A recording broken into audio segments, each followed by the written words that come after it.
I know for sure the county government for the last 3 years how they have been employing people. People are called in hotels at night. They are given employment. While our hundreds of youth apply, nobody is shortlisted and shortlisted and is able to be given a job. These jobs are being sold. I want to dare the county secretary and somebody called Kihika. They are the ones who are employing people in the county government of Nakuru. The service, the Nakuru County Public Service Board is just a rubber stamp, doing a lot of zero work. For their jobs is just only to sit there and do what we call I don't know panel. They just confuse people. How can 7 or 8 people who are board members segregate themselves or divide themselves into about five panels? So one board member is able to interview people. How will that threshold be met even by law? There is a reason why that board is there. But when you start doing that thing in a kangaroo manner, they have actually done a great disservice to the residents of Nakuru. I want to tell Akina Mwaura, today you can employ people through that office. We know there is an office there at headquarters, room number 11. That room is the one that you are using to employ people.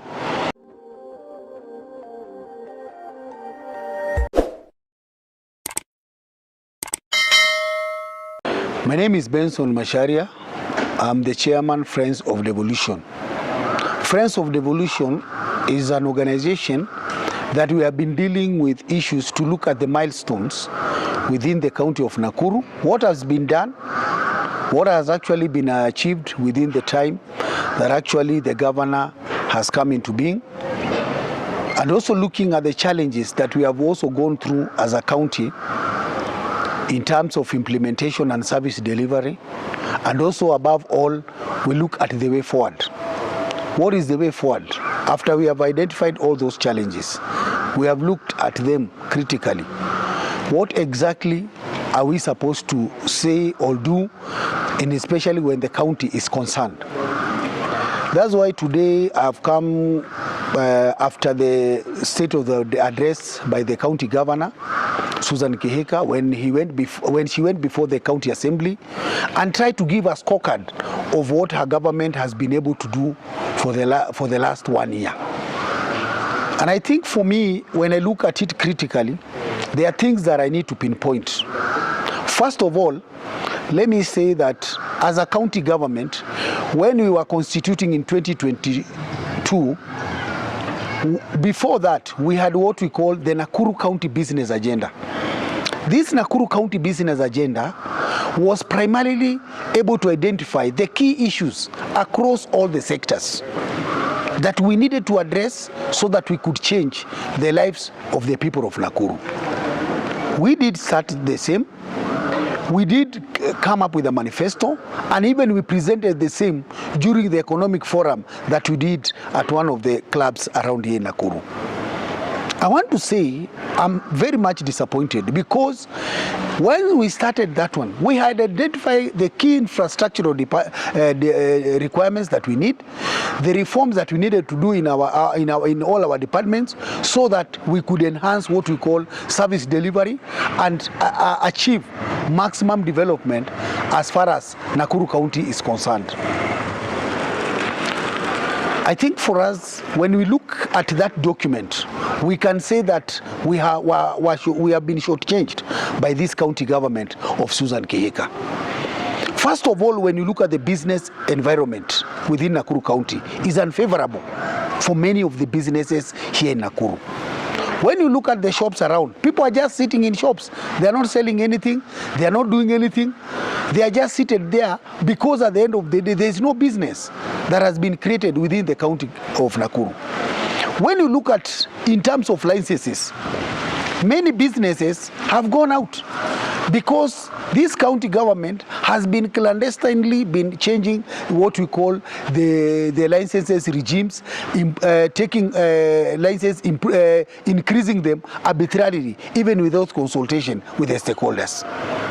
Having said that, when you look at the Department of Trade, that was meant specifically to improve the issues of a business community, They don't engage us. They don't talk to the business community. They just went ahead and built a few vibandas and sold the same. They say that is what we call business opportunity development. Number two, the county government became another bank that is loaning people through something they call Wezesha. What is that? It's just only a way of actually being a decoy or an agent for one of the banks here to giving people loans. When you say that after 3 years, you have only given 20 million or 15 million, are you serious? Nothing is happening. When you look at our businesses, you will look at them. They are just being given the same interest. So even you wonder, what was it all about? They created a lot of fuss about it and creating, saying enterprise fund. Nothing, nonsense. So for us as the business community, when you look at the harassment that the business community around Nakuru, from Naivasha to Tipis, and also to Kiptororo, and to a place called Weseges, you cannot believe it. There is no business development that is being done by the county. If you go to that department, it's as good as dead. We only have a CC was open meetings and seminars, and that is what it's doing. So for people like us, we still believe the business community was changed. When you look at the majority of the businesses right now, many of them, there is nothing you call manufacturing. Manufacturing has been killed. They have just been giving us a story of about Njoro aggregation. What is that? Do you want to tell me people will come from Naivasha to go and aggregate? I don't know what. That thing is taking ages. Up to today, the manufacturers are on their own. If they happen to open any factory around, the county government goes there like a beehive, and they go there and they attack those people until many of the factories have actually closed down and relocated to other counties. I want to ask, where did they had what we call the finance bill to change some of the things they are doing? When you look at the business community, they are being harassed every other day. So we are in an environment whereby there is nothing what you call trade development. Look at the finance bill. They have tried in the recent 2 months, 3 months. They came up with a secret finance bill. They never involved the business community. Even we don't know what is in that business. I've never seen it. Yet they took that document, they took to the county assembly. Were it not for us, we went to the county assembly. We wrote to the speaker. We told him, we cannot allow that a county like Nakuru can operate in a clandestine and opaque manner. That you come and realize that you take a document that is going to affect businesses. Businesses will shut down. They have increased taxes. They have increased some of the licenses. You hear from 5,000 to 9,500. Who told them? Where did they do public participation? We have what we call a property rating act for Nakuru County that was supposed to be compounded together with what we call the valuation roll. Nothing has gone on. Already that thing is in court. But they have gone through the back door to come up with some other charges through the Department of Lands and Physical Planning. And we are aware. That's why we are saying we are not going to allow that document. And I'm happy. At least after raising those issues, the assembly leadership thought it wise to return the bill to the county executive. It has been returned, and they have to begin the process. If they want us to tell them how it is done, we will tell them. They must develop estimates. They debate them at the cabinet. After that one, they subject it to public participation in all our 55 wards, so that we can give our input. They cannot just come and increase the what we call licenses without involving us. From there, they take the document now back to cabinet, and then they take it to the county assembly. A county assembly is again supposed to come to us and listen to what we have to say about the charges that they are proposed. That is the procedure you do, so that they can debate it, approve it, considering the input that wananchi have put. But we cannot purport again, like we are seeing that is happening there, that you come and realize there is something called at joint public participation. We want to tell the county assembly, we want to tell the executive, we cannot purport to be operating as one unit where you come and realize you are doing joint public participation. The executive is distinct from the county assembly. And that role must always remain that way, so that the assembly can protect the role of Wanjiko and the voice of Wanjiko when it comes to such critical matter like the business, like the finance bill, which was secretly passed. I want to declare today that any attempt by the county government of Nakuru to increase charges on anything for that matter must be met with the force that there is. And we are watching keenly. We are telling Wanjiko, we are telling all the business community from Naivasha, everywhere, across all the 11 sub-counties, don't be hoodwinked by anybody. We don't have a finance bill and a finance act. The one we are using is for 2023. So anybody purporting to do anything in that regard, we want to say that is null and void ab initio, or from the beginning. Having said that, I want to say it was very shaming also when you look at the state of the address that was given by the governor. We expected her to have things that she's doing in her government which are in her fingertips. That will say, for example, these are the kilometers of road I've done, this is the drainages I've done, we have these issues of street lighting, we have hospitals, we have done this, we have done that. This is what we expected, a very serious and robust state of the address, county address. But we were treated with a charade. And our MCAs are there clapping and saying about two-term. What is that? Our MCAs, who bewitched us? That you can sit there, you clap for the governor, even as she presents some things which are opaque. When you say revenue has increased, from what to what? When you say from 3.4 billion to 3.6, and we are not seeing it on paper, I want to say it today here. We don't hear hearsay. We look at the CPROP. That is the County Budget Review and Outlook paper. It gives us an implementation matrix together with the results that have been achieved for the last 1 year. And we realized there are areas which have almost 9 negatives. They are just losing revenue. Where is it going? Where is it going? Where is the revenue being collected in Nakuru County? He was taking up 3.4 to 3.6. Where? That's a lie. That's a lie. There's nothing being collected here. And even if that is the case, there is a lot of pilferage. Where is that revenue going? And then you still go back to the Wanjiko, you still go back to the Mamamboga, those who are to pay 360.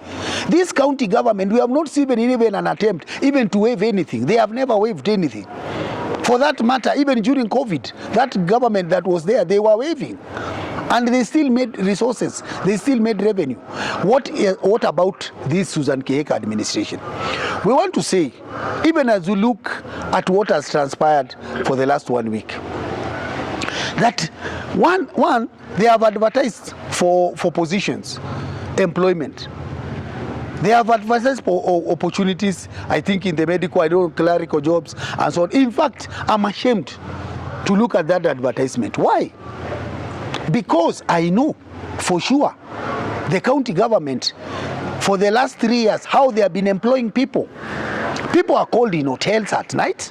They are given employment while our hundreds of youth apply.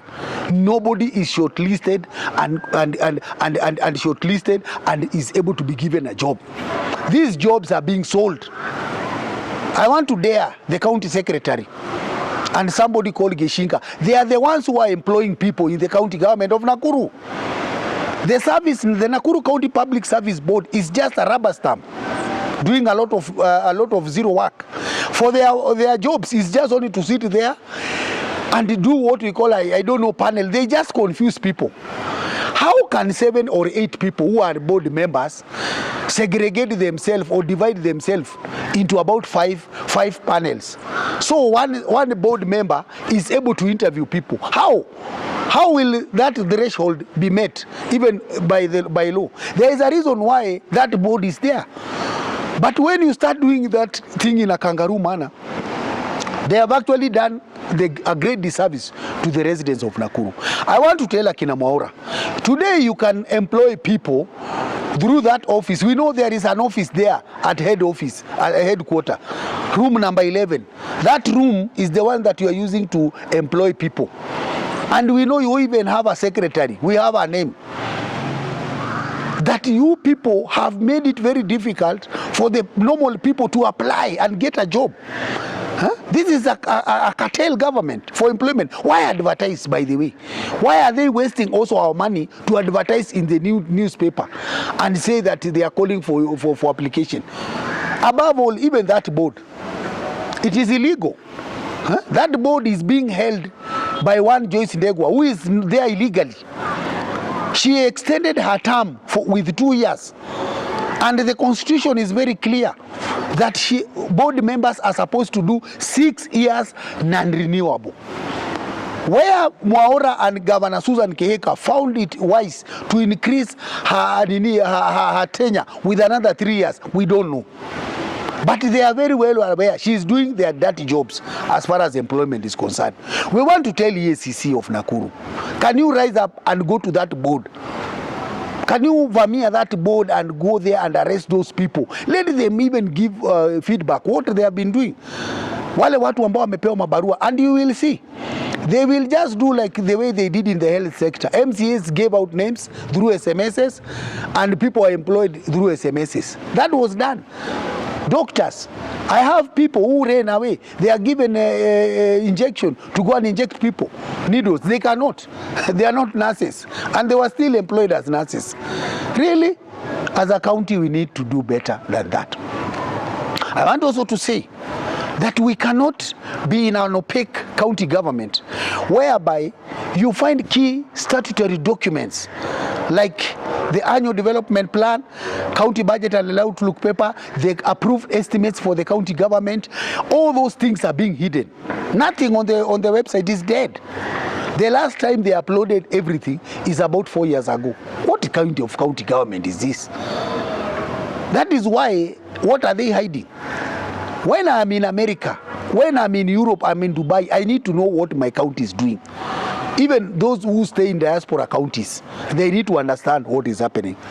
And Nakuru County government, it is high time you start knowing that we are watching what you are doing. It cannot just be opaque. And again also, we want also to say, look at what happened also for the last 1 week. We were forced to move to court, to go there and say, okay, this cannot happen. When the people of Nakuru sat down, they, in all our 55 wards and 11 sub-counties, there is what they said. They said that we want to make sure that we have a road here, we have what we call drainages, we have street lighting, we have bridges, we have all infrastructural need. And they actually came up with a plan. It was planned, it was done public participation, and we have them. In fact, we have been waiting for implementation. Only for us to be shocked that there is something called a memorandum of understanding between the county government of Nakuru and the National Youth Service. Really? And there you are saying you are going to collapse all the projects so that you give NYS all the money so that they can do the work. Who said they have the capacity? What is it doing to the business community again? It is injurious. They are going to be injured. The business community will not have anything. You know, all the contractors within Nakuru County, they have people they employ all the time. You find one contractor employing 30 people to do vibarua hapa na pale. Even when they are doing roads, they do even 50. They give even 100 of people. They employ fundis. They also pay experts. Right now, they also have families. One contractor can have dependents to a tune of even 70 or 80. Now you, Governor Kihika, you are telling them go home. You are telling them you don't believe in them. And to make the matters worse, after you have done that illegality, you are still going ahead to give bloggers money to abuse our contractors. And they are saying that our contractors do not have capacity. They are also saying that our contractors are doing shoddy jobs. Who said they are doing shoddy jobs? We know this government does not believe in the people of Nakuru. That is why even to today, they don't have what we call the County Budget and Economic Forum. That was a forum that is established under the Public Finance Management Act 179. That we have an state actor organization that works with government so that they can check and present the views of wananchi in government. Why haven't Susan Kihika constituted County Budget and Economic Forum? It's a constitutional requirement, and our MCAs are just there. That's a ground for impeachment. Even Waitito, one of the grounds why he was impeached, he did not constitute the County Budget and Economic Forum. And here we are clapping. Look at the audit committee. We don't have a functioning audit committee. Why? Your guess is as good as mine. The audit committee is supposed to be established so that they can also check how the government is operating. We don't have. When we ask, they told us that Nakuru don't have qualified accountants who can check government. Who said that? And the people who are telling us they are pharmacists, some of them even when they have questionable educational background, but they are the ones who are telling us that we cannot get audit committee. Anything that is legal within the County Government Act, it is being violated as far as this county government is concerned. And I want to say today you might be there trying to doing Nakuru people by cobbling things so that we create a group of and a community of handout seekers, but at the same time you don't want to do things the right way. That is not the way to go for Nakuru. Nakuru is a city, is the second largest city county within the Republic of Kenya. We are getting the greatest shareable revenue from the national government. Look at us now. This issue and the deal of MOU, if now the national government is bringing money here, then you take the same money, you return it to national government until they come and do to us. Who said so? That cannot happen. You are going to kill a lot of business people. And that is why we moved to court and we told Susan Kihika, please stop the charade.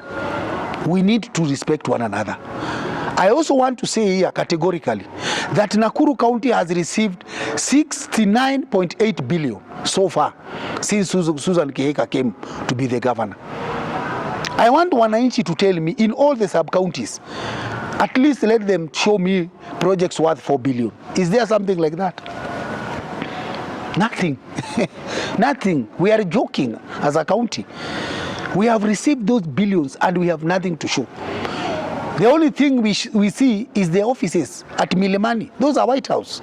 And down there at the headquarters. Those are the things they went ahead. If you go, like yesterday, I went to one of the health center in Rongai health center. It looks like a horse pen, like a horse table. Nothing. There is not even no gate.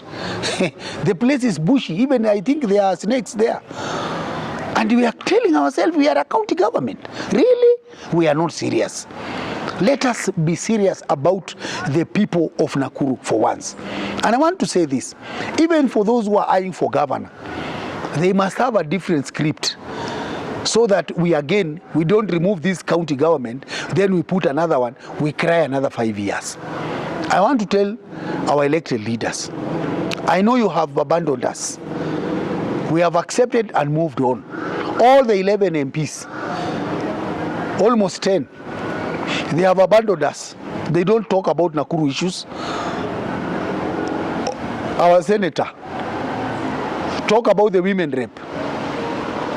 Somehow the senator talks, but she is castigated and runs away. So we cannot say we have a courageous senator. We need people who are going to stand for the county government of Nakuru, for the people of Nakuru. They need to tell us the truth about what is happening. Otherwise, when the president came here, people are just talking about Mboksu and Bwekse and 2 terms and I don't know how many terms. They never told the president the reality. They never told the president the reality. They just cobble things here. People line up, they are given 300, 500 shillings each. People go home. But I want also to tell our leaders, Even our MCAs, you may have been compromised, you may be working for the county government, you may be working for the executive, but please let us learn to appreciate one another, even as we go forward, so that we can be able to protect the interests of the people of Nakuru. Again, also I want to say, looking at how things are going, there are so many upcoming leaders within Nakuru, but the county government is taking it upon himself to use the police to be able to harass those people. That is not fair. It is unfair. You must let people sell their manifesto. Kama hamuogopi kitu, why are you chasing people with rungus? Nakuru is not a goon county. It is a county where rights are presented, rights are respected. I want also to tell our religious leaders, please look at Nakuru with another eye. Nakuru is sinking in terms of transparency and accountability. Please, our religious leaders, from the Muslim, Christians, Buddhists, atheists, and whoever, even traditionalists, look at Nakuru and speak about the issue. Let us not fear to speak. Nakuru belongs to all of us. If we are not going to speak as people, I'm telling you, people, we are going to fail as a county. We need to check Susan Kihika. If we are not going to check her, next year we are going to do nothing.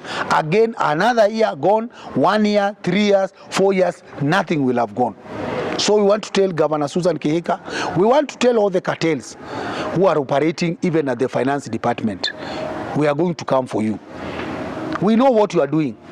We know what you are doing behind the backs. Right now, contractors are doing jobs, and once they have finished their jobs and they have submitted their vouchers are sent to something, an animal they call the pending bills. What is pending bills? Then they are asked, can you bring 10% so that again also we can check and see whether you qualify to be paid. Who gave this job in the first place? This is a cartel that is operating. Wanakupea kazi, wanakuambia ukishamaliza kuja upande hii, then they come and tell you, well, let us see whether you have done, whether this work you have done. Because the reason is very simple. They have killed all the transparency aspects of the county government. Even if you submit a tender, nobody, yani they just operate on the corridors. So that once you have done your job, nobody comes to give a certificate, and then you are frustrated from January to December. Many families right now, they are suffering. Many families wamechotwa.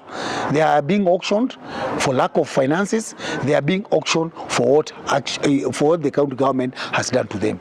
I want to end by saying, Nakuru belongs to all of us. You people, you may listen as we talk. You may think we are just a bunch of jokers, but we are telling the people of Nakuru, open your wide eye. Na tukisikia Susan anaitiana pesa, akikuja in your locality, go all of you. Take that is your money. Akisikia Kobahati, I'm declaring today, go 50,000 people.